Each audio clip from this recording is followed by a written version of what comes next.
55 years ago, the Soviets helped build this exhibition centre in West Beijing to promote Moscow's communist ideals. Now it's playing host to China's first ever imported auto expo, a display of luxury that would surely have made this building's founders blush. Rolls-Royce, Mercedes-Benz, Ferrari and Porsche were all pushing their products. They're brands that have seen sales slow to a trickle in the US and Europe, but surge in China.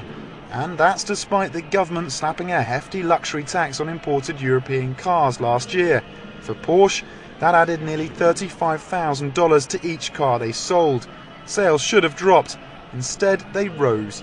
In the year to the end of July 2008, Porsche had sold just over 7,700 cars in China. That's a rise of 1.5% from the previous year, all during the global financial crisis. Getting behind the wheel of a car like this is seen as the ultimate status symbol in China. That's why, despite the financial crisis, sales continue to soar. The big question for car makers is, how long can this last? Automakers like Mercedes-Benz, Volkswagen Audi and Daimler have also seen surging sales this year, as has luxury British car maker Aston Martin, a brand made famous by the James Bond movies. China General Manager Julian Hardy thinks there's a trend that will continue for at least another 5 years.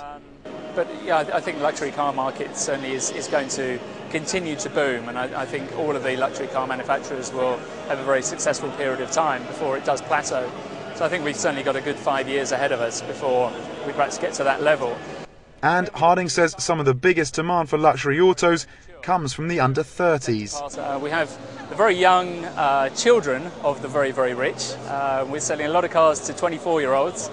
In fact, we know of, I think it's an 18 or 19-year-old who bought a Lamborghini Murcielago recently. Just walked in with his mother and said, "I want that car," and she wrote out the cheque. Very nice. We've sold a few like that. We sold a lava orange V8 Vantage recently to a 24-year-old. So we have a huge number of boys and girls who are buying those. If the sentiments of visitors to this year's expo are anything to go by, China's love of luxury is showing no sign of slowing. For me, the cost brand is the most important thing. I like to buy a luxury brand because it can improve my social status. Tom Mackenzie, BON.